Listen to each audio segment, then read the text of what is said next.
Yeah, this is my story. ASAP preach. See, I've been through a lot, You can hear it when I cry out. I remember on the road so drunk, didn't know where I was in the moment, then I wiped out. Didn't see at the time, couldn't lead, that was blind. Never thought I would be on the right route. Now I couldn't see, it was lights out. Didn't know that God had a plan, wouldn't be here right now. But God said, son, I can get you out of this mess. I can give you rest from the stress in your mind. I can give you light, I can make it right. Send you about to take a left, now turn to me. I want to, Lord, I can feel it, I'm surrounded by death. Please take it away with all of my stress. I can feel you breaking these chains right off of my chest. Right now. Never knew you were watching my steps. Calling me blessed, yeah. I was living life for all of myself, following the evil one that offered me wealth. That's right. And I used to go to clubs at night, had guns, got high, used to bust at night, go to parties, spread them up, and it wasn't right. And I went anyway, thought I loved that life, but no, I was in sin, I was all in it. I thought I was hard and authentic. When I had a job, I'd call in sick, then hit the mall and go talk to women. Thank God I'm forgiven no longer, ascended through Christ, I'm delivered in, not alone. Looking back at the old me, I could never figure it out. I was chosen and now I know how to love, how to live. Now I'm stronger than ever before. Now I know, write my pain in a song, tell the world that my story's been told. Now I know, now I know, now I know.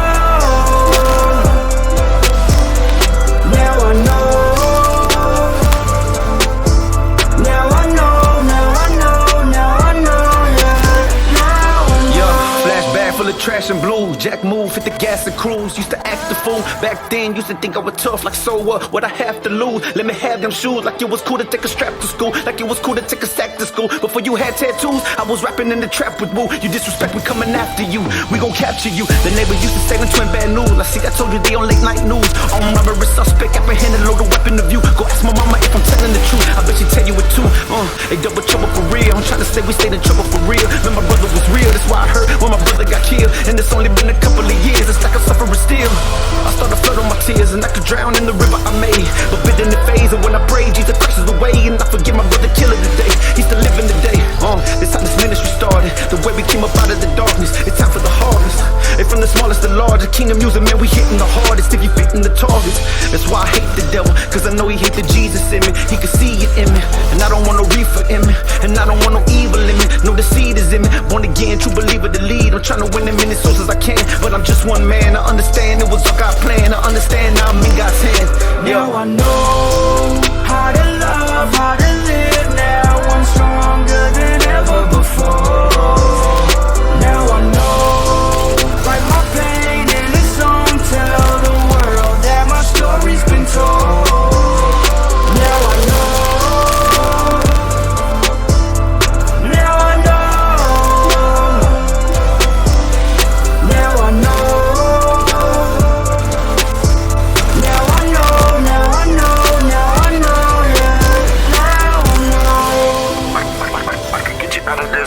I can give you rest. I can give you rest. This how this ministry started. The way we came up out of the darkness. It took for the harvest. Came up out of the darkness. From the stress in your mind, I can give you light. I can make it right. I can make it right.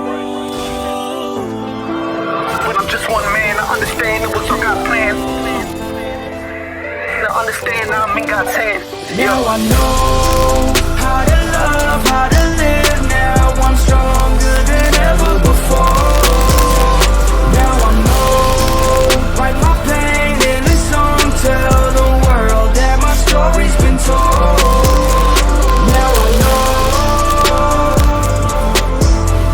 now I know, now I know.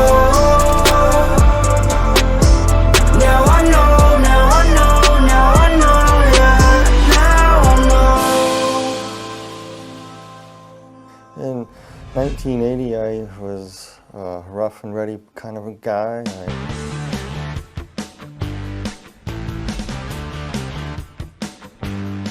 drank a lot and partied a lot, and I was moved to Tucson, Arizona, and I was working at a construction site. And one of the guys brought some water from Mexico that was contaminated. And I ended up drinking it by accident. Got real sick, contracted cholera, and within about 72 hours I was flat on my back and basically dehydrated. That's when I passed away.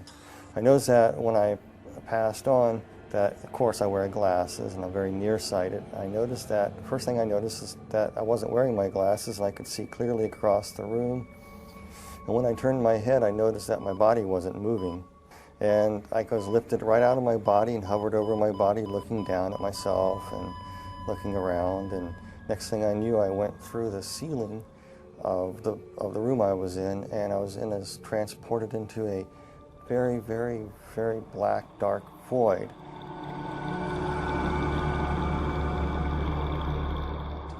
I could hear like somebody speaking to me, like telepathy. And it was explaining to me many, many things that I no longer remember, but most of the idea was explaining to you the whys of life, why there was evil in the world, why this, why, people have questions all the time. These were being answered to you as you were being transported to this light.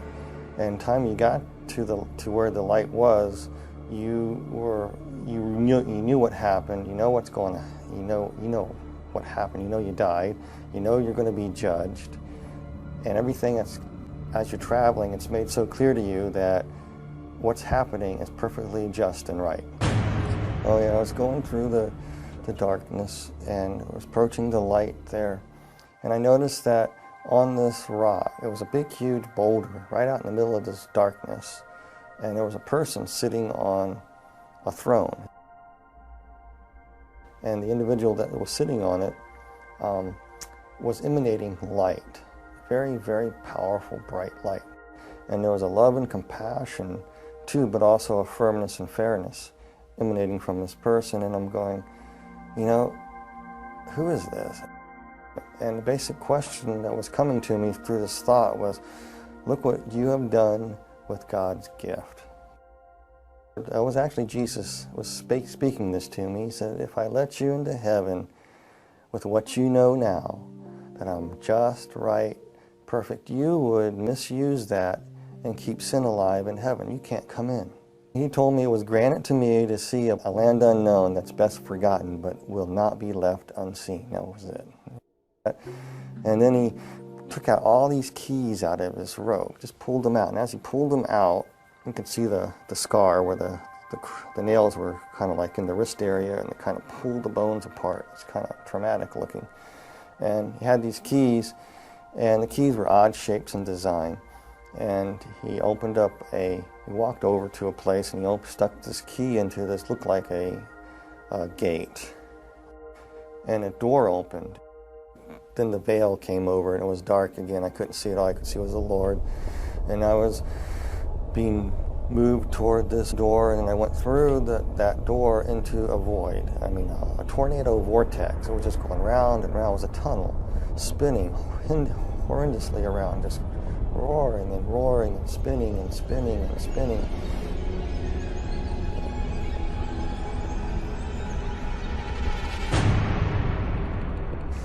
And it smelled horrible. I could hear these screeches and noises and sirens. The most thing that I remember the most was slurping noises and screams, and you could feel heat, really hot heat. The next thing you know, I was falling through the sky. It looked like the sky, and I hit the ground.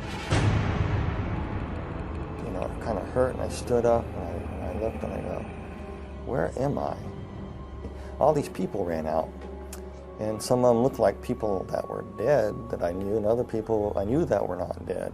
And they come around me, slapping me on the back. And I said, they got there awful quick because the house looked far away, but all of a sudden they were there, slapping me on the back, welcoming me there. But something just wasn't quite right with them because they looked weird. They had yellow glints in their eye, and their eyes were almost reptile-like. I looked over and I saw what looked like my best friend turn into somebody else. And I said, hey, wait a minute, you can't do that. you're not who you say you are. Who are you? And then all of a sudden I looked around and I go, all these things that, all these people around me are not people. They begin to morph into what they were. They were ugliest creatures I've ever seen. Kind of like some of them, oh, they were just god-awful, like rotting vegetables, and they were distorted and twisted, and then they were not perfect by no means, and they were just filthy, smelly creatures. And they were just starting to come at me like they're going to shred me to pieces. And they started, one tried to grab me right across my chest, and one tried to grab my legs. And while they're trying to tear you to pieces, they backed away, and this one that looked like my best friend earlier, who morphed into different people, came up to me. It was a little, it was about 4'8", looked like a sort of half dinosaur, a reptilian type creature, and it was hissing and spitting at me, and was speaking in a language that I didn't know what it was saying at first.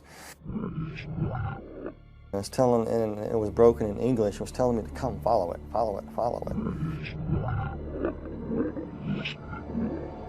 So he motioned to me, and we took a few steps, and all of a sudden we were at the end of the horizon. That doesn't make any sense, but we came across to what looked like the end of the horizon. You couldn't go any further, and I couldn't understand what it was. And yet I could look out, and I could see all this vast fields and mountains. And then that creature stuck its hand in this horizon, and he ripped it open like a veil, and he stepped out of it up onto this road, and he telling me to come, motioning me to come, so I did the same. I just went ahead, I got up, and next thing I knew, I was on a large, wide, dusty, flat road. I just came out of a cell, a cube. It was around 10 by 10 foot square. It could have been 14 by 14. That's what the dimensions were. And there was a cell next to it, and there was a cells above it, kind of set back, concave, so they're going up. And there were 6 of them to the roof of of this place. And in the walls are embedded peoples in cells. And he pointed to another cube, and in this cube I was looking at, there were people inside these cubes. Some were vacant, some people waiting for people to arrive like I did. There's this person in there, and I was just looking at them, and then it was showing me another person. Each person that was in their cube was like they were reliving parts of their life all over again, but and not in a very pleasant way. It's like a living nightmare. And as we were walking along, I realized that hell is just an enormous big place, and there's many other parts to hell that I did not see. I just saw this place called the pit. And so it says, "It's been granted to thee, follow me out to the middle of the road." So we walked out in the middle of the road, and all these demons and creatures running around, and I saw all these people in various stages of torment. And some of these demon creatures inside these cubes were going in at will. And they would be attacking people in various ways. But to the people, they look like other people, or times in their lives, or they look like demons. Whatever their worst nightmare was basically what they were living. We walked along to another cube, looked inside of another individual that was there, and it reminded me of an old sailing ship. And this guy used to be a captain of the ship, and he was being flogged. Things that he did on this old sailing ship, he did it for pleasure for these people because it was his ship, and he liked to be mean to his crew, and it was being meted back to him. I noticed this being, this creature looking at me. It was in a cube at first, and the person who was looking at this creature, it was one of those tall creatures with the faces that went around, but it was of a beautiful purplish color in a way, kind of a beautiful creature, but hideous at the same time. And with its faces revolving around, very seductive, very, very flattering, very, very persuasive. It would try to plant thoughts in your mind, trying to tell you, why would such a good God allow people to suffer like this? It was trying to get me to curse God. I really don't know who the demon creature was. I know he had great power and authority. He either was the second in command or he could have been Satan himself. This one vortex was spinning, and a lady that had just died in a car wreck came through, and she was deposited right there. And I saw her as she arrived, and inside her cube, she saw it as the illusion of her grandmother's farm, that her grandparents' farm that she loved so well as when she was growing up. And her grandmother recently passed away too, so she got in this cube, and immediately she thought she was in heaven because there was a grandmother waiting there welcoming her. The grandmother that was actually a demon that gave the illusion of being the grandmother said, "Dear Pudding, you made it to heaven. I'm so glad you're here." And she really thought that she was in paradise. But there was a darker side to her. She would make her children be what she wanted. Her children wanted something else. She wanted them to be this. And if they didn't do it her way, it was the fist. It was verbal abuse. It was cutting down. So as she sat down, I was watching it, and the tree's limbs just grabbed her. And then she realized she was not in paradise. And as we passed some cubes, there were people inside, and they were trapped in flames.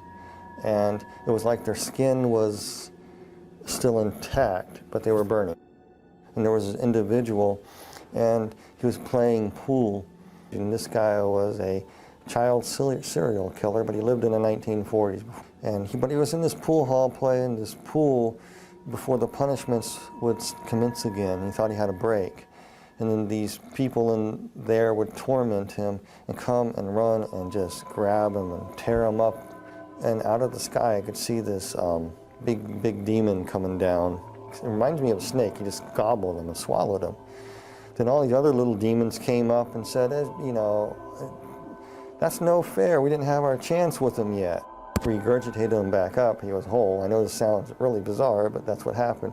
Then all the other little demons, little teeny things, about 3 foot tall, just jumped on him. And he was powerless. And they were beating him and clawing him. And there was no rest for this guy whatsoever after that. It was constant torment. Everything that he ever done was being justly put back to him. I came to a cube, and I was looking at this, and this was a woman. She was dressed in fine garb. She was a temple prostitute, basically what it was. And she was somebody who died in Corinth around 69 AD.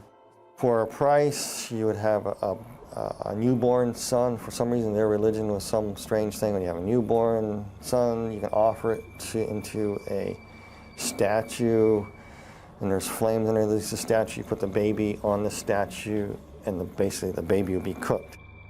And here she is in this temple. There was no let up to her torment. It was almost like all the little babies that she burned that were hers and other people's were tormenting her, mocking her, pouncing on her, just crawling and tearing her up. And she just screamed, and I had to turn away and walk.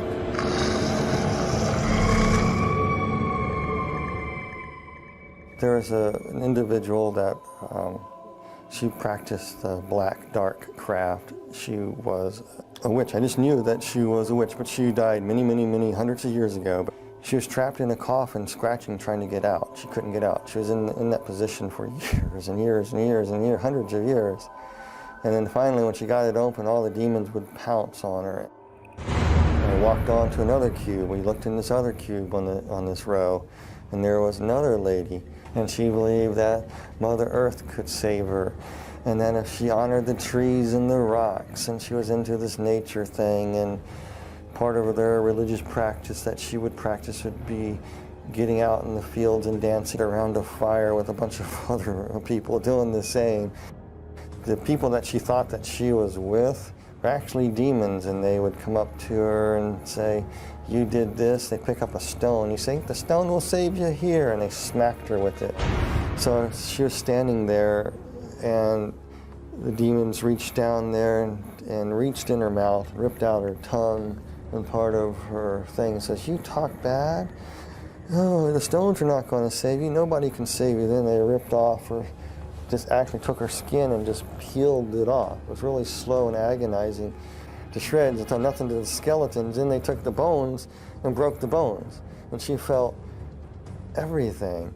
Then her body would come back together. The flesh would come back together, and she'd be whole again, and it would start all over again. A different scene would happen. And some of the cruelest people on earth were in these. You know, some people, I don't like to say names of people or anything like that, But I will, this one particular individual is definitely there, and everybody knows who it is. It's Adolf Hitler. Hitler was sitting in a cube. The cube was open, and it was just burning flames. He's just sitting there burning. And his flesh wasn't burning, and he had this hideous look on his face. And as he was burning, the flesh would be rotting, and he was feeling every bit of it. It was almost like every oven of the gas, of the concentration camps, all the tortures that went on there were being meted back to him in one intense flaming bit of stoked up white hot heat that would rot his flesh away at the same time, make him ashes, come back. He was just being tormented like that. I remember having this weird look on his eyes. It was just angry, vicious anger. When we return, Brian Melvin tells how for a moment he thought he may be trapped in hell for all eternity. We were walking in another segment of hell near the back recesses of the wall, another segment of the deep dark pit. And we're coming to this one pit there was one place, and the cube was open, and inside there, this demon was trying to get me to go inside this cube in what looked like a dentist chair.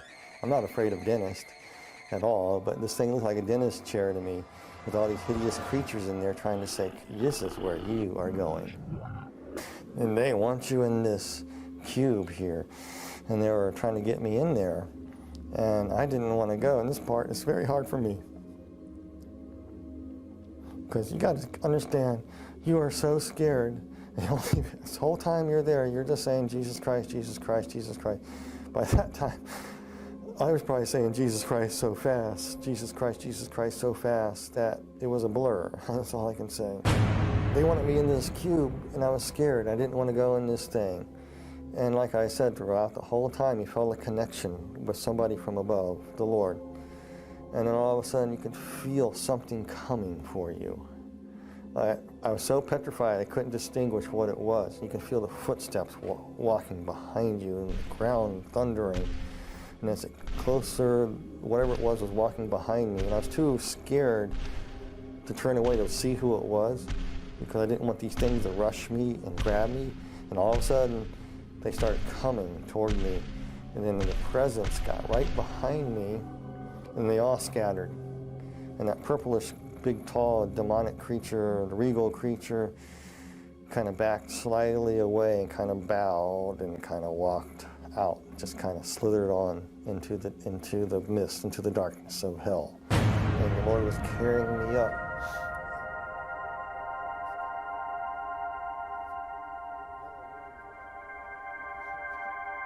And I didn't know who it was. It was Jesus. He picked me up. This part I remember though so clearly. He just picked me up in his arms, and I could see where they crucified him. As he's holding me, his bones are pulled apart. He's saying, you pulled apart my bones. And he carried me. And kind of floated through the air and went through the center of the bottomless pit. I went straight up. I remember bits and pieces of being taken to a hospital and waking up in a hospital room, and nurses poking me. And when I woke up out of this thing trying to breathe, I grabbed the doctor and said, I'm not in a cube, am I? I better not be in a cube. And the doctor says, no, you're in a hospital. And from it, I was no longer an atheist. There was a God, there is a heaven, and there is a hell.